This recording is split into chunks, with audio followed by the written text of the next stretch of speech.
Hi, my name is Brian Biggs, and I'm a storyteller. So today we're going to talk a little bit about storytelling.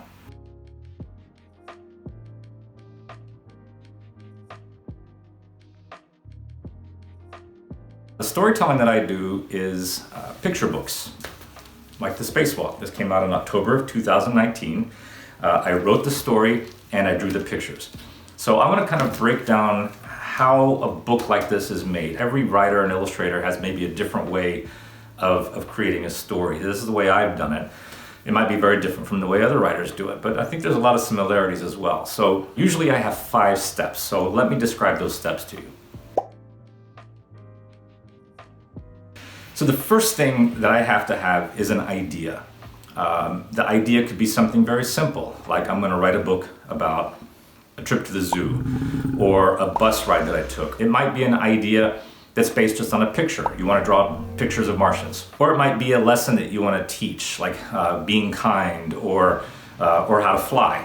The idea behind the spacewalk was to tell a story about an astronaut going for a spacewalk, but to tell a story sort of like it's just like a kid wanting to go out to play. And so my idea was to have words and pictures jam up against each other. If you read the words by themselves, it sounds like someone wanting to go out and play. He asked permission to go out and play, and he's told that he has to do some homework and eat his dinner first, and then he gets his coat on and heads out the door.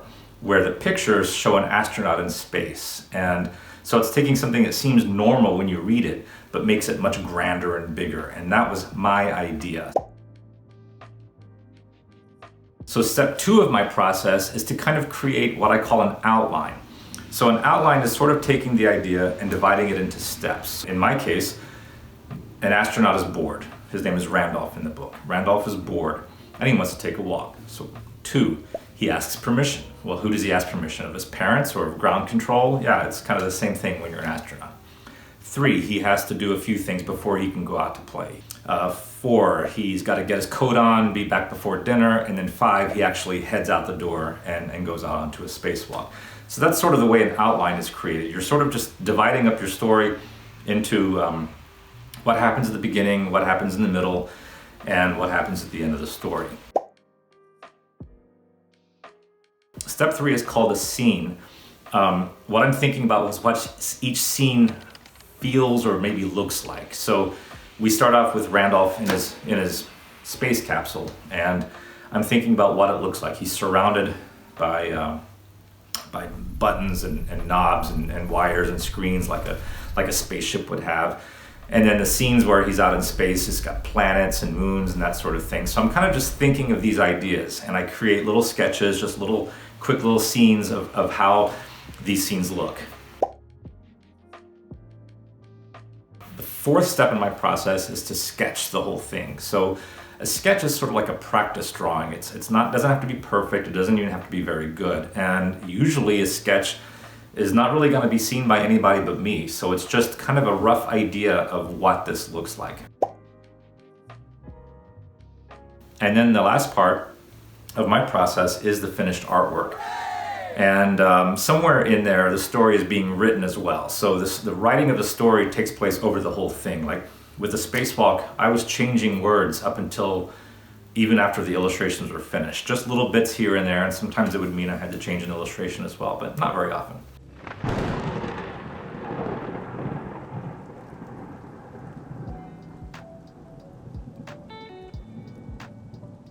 Something I do a lot is brainstorming. So I have a sketchbook and I write down ideas, and I'm always thinking of ideas. In 2013, I woke up and I had an idea for a story, and I just start writing it down. Astronaut, planets, what's going on, conflicts that he might have. Maybe he meets an alien, maybe he doesn't meet an alien, maybe he meets lots of aliens. So the brainstorming of the idea was just coming up with all the possible ideas that might go into the book. So when you're brainstorming, you just kind of, you don't worry about being too careful about it. Just throw everything out there, just all the ingredients into the bowl and mix it all up, and then you can kind of see what sticks and what doesn't stick.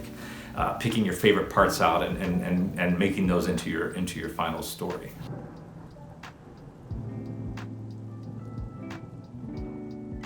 Think about what you want to say. it's not just a trip to the zoo. It's not just an astronaut going out for a spacewalk. What's the message that you want to have across? It doesn't have to be teaching something like a moral or a, like a lesson like this. In my case, I wanted to say that people are all alike.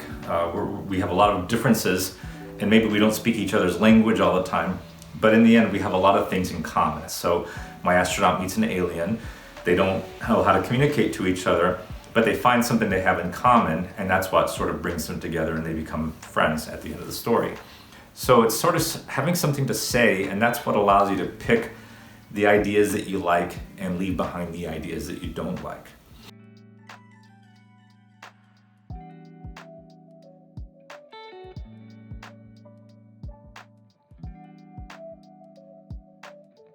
So, 3 tips for developing a character.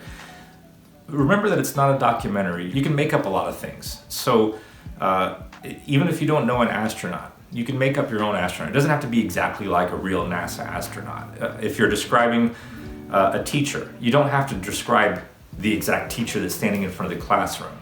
So, but that goes into part 2 here. The second part of creating a character is that it still needs to be relatable. So even though you're making up your own hero, your own characters, maybe your cat talks. Well, your cat probably doesn't talk. But even if you wanted the cat to do things that cats actually do. So maybe the cat eats food out of a bowl and uses a litter box and doesn't like the dog, but talks. So therefore, it's not necessarily a true cat, but it's relatable as a cat. And it doesn't have to be heroic. Heroes of stories don't need to be heroes. When I say the hero of the story, it's the character that we relate to the most. It doesn't mean that they have to save the universe or even do a good thing. The hero that you're following in the story might be a bad guy. It might be someone who just doesn't quite understand what's going on while everything's happening around them. It could be a lot of different things. So it doesn't have to be necessarily true, but it has to be relatable. So again, the cat can talk, but also still has to be a cat. And maybe the cat just lays around all day and the story happens around it, but we're following the cat. So when you're creating your story setting, it's a lot like creating a character. Again, like a character. It's not a documentary. So again, if you're describing your school, and your school, the cafeteria is next to the playground, it doesn't really have to be like that in your story. You can change things. But nevertheless, like with a character, it still has to be relatable. So it still has a cafeteria, it still has a gym, it still has a playground. They just don't have to be exactly the same way as a real school. The third part of that is that make it a place that is relatable to a reader. So if it's completely a place that no one's ever heard of, some secret magical cave that you've come up with in your imagination, that may not mean a lot to a reader. But if you make it a place like your closet or in your garage or something like this, that's a place a reader can imagine themselves being. That's always more interesting to me, I think. So in the spacewalk, for example, you've probably never been in a spaceship in space. I haven't. It doesn't look like a real spaceship, but by looking at the details, you can see that it's a spaceship. And it's somewhere that, by describing it like with a bedroom, and I say the astronaut has to eat lunch and do his exercises, it's a place that you can relate to.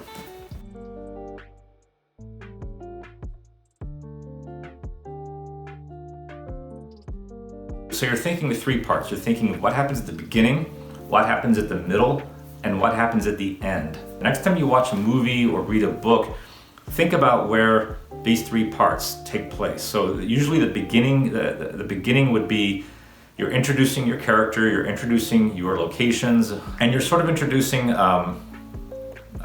what's called conflict. Something that the character has to do, has to accomplish, and something is getting in that character's way of doing it. In my case, my astronaut wants to take a walk, and ground control says, well, you have to do all this other stuff before you can go out. Then the next part, the middle part of the story, is he finally gets to go on a spacewalk and he meets an alien and he's a little nervous about the alien. So each of these things, ground control, the alien, they're conflicts that get in the way of the astronaut doing what he wants to do, which is like take pictures of Jupiter and Saturn. And then you have the end.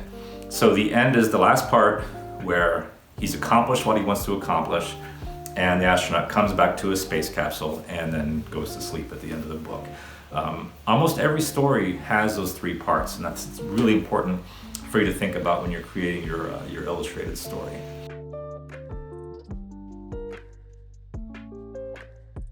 When you think of a house, you have your walls, you have your roof, you have your door, you have the rooms. Yes, you can have a house without a kitchen, but that doesn't make a lot of sense. If you don't have a roof, the snow is going to fall or the rain's going to land in your bedroom. So I think that stories have to have these particular parts. Most important is the plot. The plot is what happens. It's the action. It's from beginning to end, the story itself. Then the main character has his or her own story, and that's called an arc. You hear it called a character arc sometimes. You want your character to have overcome some conflict and to change, to be better. Maybe you're in some tragedies, maybe you're worse off because of it. But your character has to change in some way. Maybe at the beginning, your character going to the zoo is afraid of tigers. And so your character goes to the zoo and sees a tiger and is not afraid of the tiger anymore. Or maybe it's something simple like your character wants to learn to ride a bicycle. So at the beginning of the book, she doesn't know how to ride a bike. At the end of the book, she does. That's your character arc. Then you also have what's called the narrative. The narrative are the words that make up the story. Once upon a time, this happened. You could describe a plot and just say, well, a character goes to the zoo, is no longer afraid of a tiger, and comes home. That's a plot. The narrative are the words actually used in the story to tell that story. When you're coming up with your storyline, make sure something happens. That's important. You're not going to just have Sally doing a math test. What happens in that story? Does she pass the math test? Does she fail it? Does she have to go home and explain to her parents that she failed it? There's a story there somehow. Make sure your character changes. That's the arc I mentioned earlier. You don't want your character to end up in the same place that he started. Also importantly is that somewhere in the story, usually it's near the end, it's called what's called a climax. It's the thing that everything kind of comes to a head at the end, and then it just settles down after that. In some movies, like science fiction movies, it's the main battle scene where the hero and the villain are finally meeting. Something that we're building up to, and then there's a release at the end. With a picture book, you have words and you have pictures. Sort of sometimes they work together and sometimes they work against each other in interesting ways. If you wrote a story and you said, Fluffy the brown rabbit woke up in his underground bed and he climbed the ladder to the door, he opened the door and he looked outside to see a beautiful day with a blue sky and green grass. That's fine, it gives you an idea of the scene, right? But if I was writing that to illustrate, I might just say, Fluffy stepped outside and saw what the weather was like. Those words don't tell you who Fluffy is, they don't tell you where Fluffy is, and they don't tell you how the weather is in the end, which is all that Fluffy really wants to know. But the drawings would do that. So you would see that Fluffy is a rabbit, you would see that Fluffy's brown, you would see that Fluffy lives in a hole, and he's climbing up, opens the door, and then the next scene might be Fluffy looking out of the hole and seeing a blue sky and green grass. So the pictures are doing one thing and the words are doing another. It's sort of boring if you're saying all these words that the pictures are also saying. Another way to do that is where the pictures sort of tell a different story than the words do. So you might say something like, Sally loved math tests. You might use those words, but the pictures show Sally freaking out trying to do math. That's an interesting story beginning right there. I think it's interesting to kind of, where the pictures say one thing different than the words, because which one is true? And maybe they are both true. Maybe at that moment she's just having a difficult time, but she still loves the math tests. But for the reader, it's interesting to read one thing while the pictures are telling you something else. And I think that's a really creative and interesting way to begin telling a story. So that's all I've got about storytelling. I hope this is helpful. I hope that you go and create some amazing stories, and I look forward to maybe even reading them someday. Take care.